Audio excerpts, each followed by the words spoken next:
नमस्कार, मैं सोनम सिंह आप सभी का आपके अपने परिवार रोजगार विद सोनम में स्वागत करती हूँ। आप सभी अध्यापक अध्यापिकाओं का तहे दिल से स्वागत है। अगर आप चैनल में नए हैं तो चैनल को लाइक, सब्सक्राइब और शेयर करना ना भूलें। चलिए हम ईवीएस के कुछ क्वेश्चन आज लेने जा रहे हैं। ये वो मोस्ट इम्पॉर्टेंट क्वेश्चन है जो बार बार पेपर में पूछे जाते हैं। तो चलिए ज़्यादा टाइम वेस्ट ना करते हुए हम स्टार्ट करते हैं अपने क्वेश्चन को। क्वेश्चन नंबर ए है, भारोत्तोलकों को प्रायः ज़्यादा मांसपेशियां और बॉडी मास बनाने की आवश्यकता होती है। इस उद्देश्य के लिए उन्हें ऐसा आहार लेने की आवश्यकता है जो भरपूर हो। तो कार्बोहाइड्रेट से भरपूर होना चाहिए, या फिर विटामिन से, या वसा से, या फिर प्रोटीन से। तो हमें बॉडी बनाने के लिए किस चीज़ की आवश्यकता होती है? तो ऑप्शन नंबर आपका डी सही हो जाएगा, प्रोटीन की आवश्यकता होती है। क्वेश्चन नंबर 2 है, रेखा की माँ के लिए रोजाना तालाब से पानी में रेखा की माँ तालाब से पानी लाती है और उसमें फिटकरी डालती है। तो हमें बताना है कि वो फिटकरी क्यों डालती हैं। ऑप्शन नंबर ए है, हल्के निलंबित अपद्रवों को अवसादित करने के लिए, या फिर कठोर जल को मृदु जल में परिवर्तित करने के लिए, और ऑप्शन सी कहता है पानी में मौजूद रोगाणुओं को खत्म करने के लिए, और आपका ऑप्शन डी है पानी को रंग रहित करने के लिए।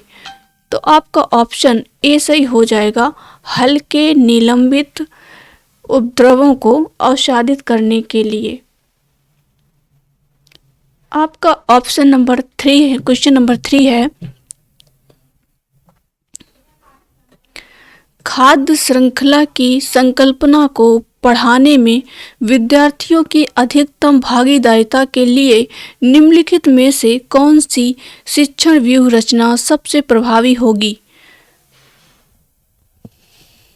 ऑप्शन ए है, श्याम पट पर लिखी विभिन्न खाद्य श्रृंखलाओं के सभी उदाहरणों को देखकर लिखने के लिए विद्यार्थियों से कहना, यह ऑप्शन बी कह रहा है जीवों के प्ले कार्ड्स बनाना और विद्यार्थियों के समूह को विभिन्न खाद्य श्रृंखलाओं को सोचते हुए उन्हें व्यवस्थित करने के लिए कहना। तो ऑप्शन बी सही हो जाएगा, जीवों के प्ले कार्ड्स बनाना और विद्यार्थियों के समूह को विभिन्न खाद्य श्रृंखलाओं को सोचते हुए उन्हें व्यवस्थित करने के लिए कहना। जब बच्चा सोच करके खुद व्यवस्थित करेगा तो उसका प्रभाव उस पर ज़्यादा पड़ेगा। ये स्वयं करके सीखने पे आ जाएगा। एक तो समूह में सीखेगा, तो समूह जहाँ पे दिया हुआ हो और जहाँ पे स्वयं स्व केंद्रित बालक सीख रहा हो, तो वो ऑप्शन आपका करेक्ट हो जाएगा। क्वेश्चन नंबर 4 है, रेत और नमक के मिश्रण को पृथक करने के लिए प्रक्रियाओं के निम्नलिखित 4 क्रम में उसका प्रयोग किया जाना चाहिए। ऑप्शन ए है निष्पन्न, अवसादन, निस्तारण और निस्यंदन का, या फिर बी कह रहा है निस्तारण, अवसादन, वाष्पन, निस्यंदन का, या फिर सी है अवसादन, निस्तारण, निस्यंदन और वाष्पन का, और ऑप्शन डी है निस्यंदन, निस्तारण और वाष्पन अवसादन का। तो ऑप्शन नंबर डी आपका करेक्ट हो जाएगा, निस्यंदन, फिर निस्तारण और फिर वाष्पन और फिर अवसादन। तो लास्ट में अवसादन आएगा, इस बात का ध्यान रखना। ये क्वेश्चन जरूर बार बार पेपर में पूछा जाता है।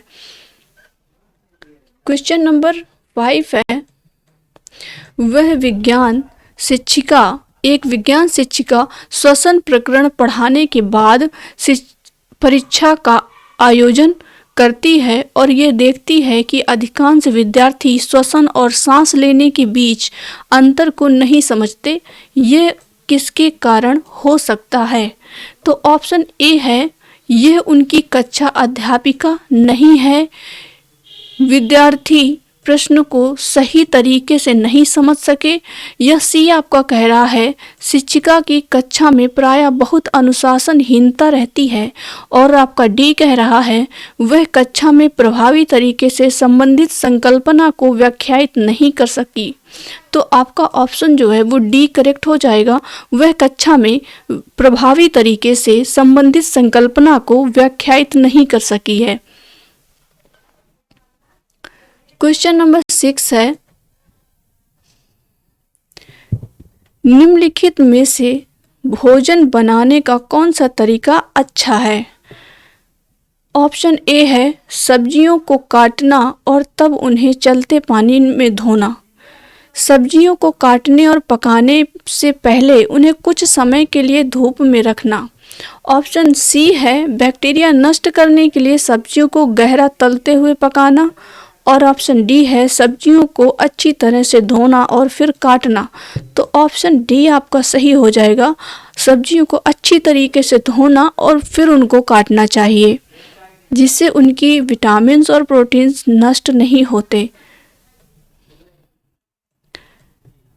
7 नंबर क्वेश्चन है पर्यावरण अध्ययन की शिक्षिका वायु प्रकरण को पढ़ाते समय यह प्रदर्शित करना चाहती है कि वायु में भार होता है और वह जगह घेरती है।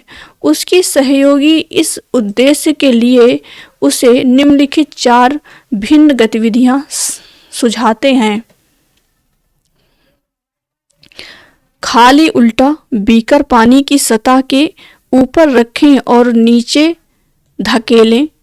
स्ट्रा के माध्यम से जूस को खींचना। या फिर सी है आपका गुब्बारे में हवा भरना। या फिर डी है 2 भरे हुए गुब्बारे एक क्षण से बांधें और साम्यावस्था में ले आएं, तब किसी एक गुब्बारे को फोड़ें। तो इसमें से आपका ऑप्शन ए और आपका ऑप्शन डी करेक्ट हो जाएगा। ए नंबर खाली उल्टा बीकर पानी की सतह के ऊपर रखें और उसे नीचे धकेलें। और दूसरा है 2 भरे हुए गुब्बारे एक क्षण से बांधें तथा साम्य अवस्था में ले आएं, तब किसी एक गुब्बारे को फोड़ दें। क्वेश्चन नंबर 8 है वायु प्रदूषण प्रकरण पढ़ाने के लिए 4 अलग अलग विज्ञान शिक्षक 4 तरह की शिक्षण पद्धतियों का प्रयोग करते हैं। निम्नलिखित में से कौन सी पद्धति सबसे ज्यादा उचित है। तो यहाँ पे आपका ऑप्शन है विद्यार्थियों को वायु प्रदूषण पर चित्र दिखाना। ऑप्शन बी है विद्यार्थियों से कहना कि वे दीपावली से पहले और बाद में वायु के नमूने इकट्ठे करें और उनकी गुणवत्ता का अध्ययन करते हुए निष्कर्षों को सरणीकृत करें। तो आपका ऑप्शन बी करेक्ट हो जाएगा। विद्यार्थियों से कहना कि वे दीपावली से पहले और बाद में वायु के नमूने इकट्ठे करें, यानी पहले ये जो पटाखे वगैरह छूटते हैं तो उसका प्रदूषण नहीं होता, और बाद में जब दीपावली हो जाती है तो प्रदूषण रहता है, तो उसके नमूने इकट्ठे करें और उनकी गुणवत्ता का अध्ययन करें कि बाद में क्या था और पहले क्या था।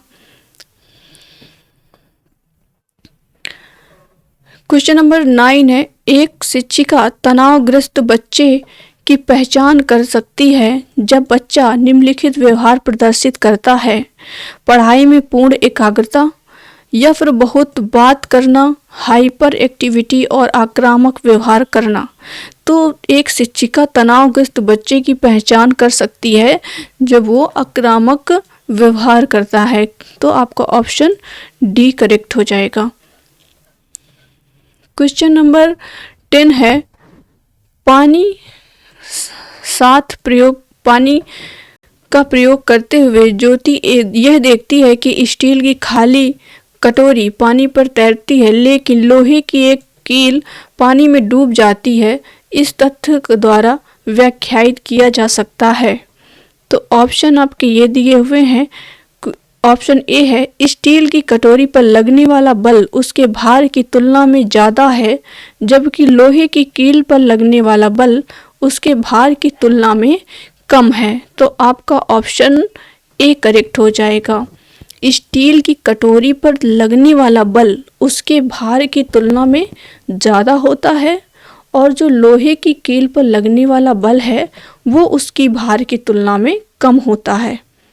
तो आज के लिए इतना ही, मिलते हैं अगले 10 क्वेश्चन के साथ कल। तो आप लोग पढ़ते रहिए और कमेंट करके ज़रूर बताइए कि आपको कैसा लगा।